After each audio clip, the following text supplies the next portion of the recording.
இங்க ஹிட்டர்ஸ் யாருன்னு தான் தோண வைக்குது. துபே வராங்க, ஒரு 6 அடிக்கிறாரு. அடிச்சுட்டு ஒரு பெரிய வித்தியாசம் என்னன்னா, இப்போ கேஎல் ராகுல் வந்து ஒரு 6 அடிச்ச உடனே அவர் என்ன பண்றாருன்னா, அடுத்து ரிஸ்க் ஃப்ரீயா ஒரு சிங்கிள் தட்டிட்டு ஸ்ட்ரைக் ரொட்டேட் பண்றாரு. அவரால அது பண்ண முடியுது.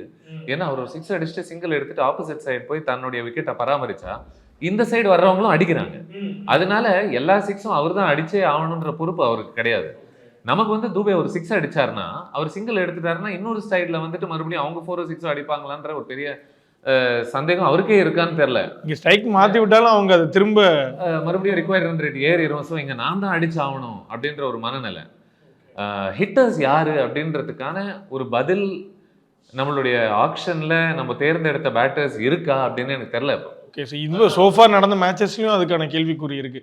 யார் ஹிட்டர்ஸ் நமக்கு இந்த டீம்ல அப்படின்றது. யார் ஹிட்டர்ஸ்? இப்போ ருத்து வந்து ஆரம்பத்திலே தன்னுடைய விக்கெட் இழந்த பிறகு துபே ஹிட் ஆர் மிஸ் அப்படின்ற மாதிரி ஒரு பேட்டராக தான் தெரியுறாரு. யார் அடிக்க போறாங்க?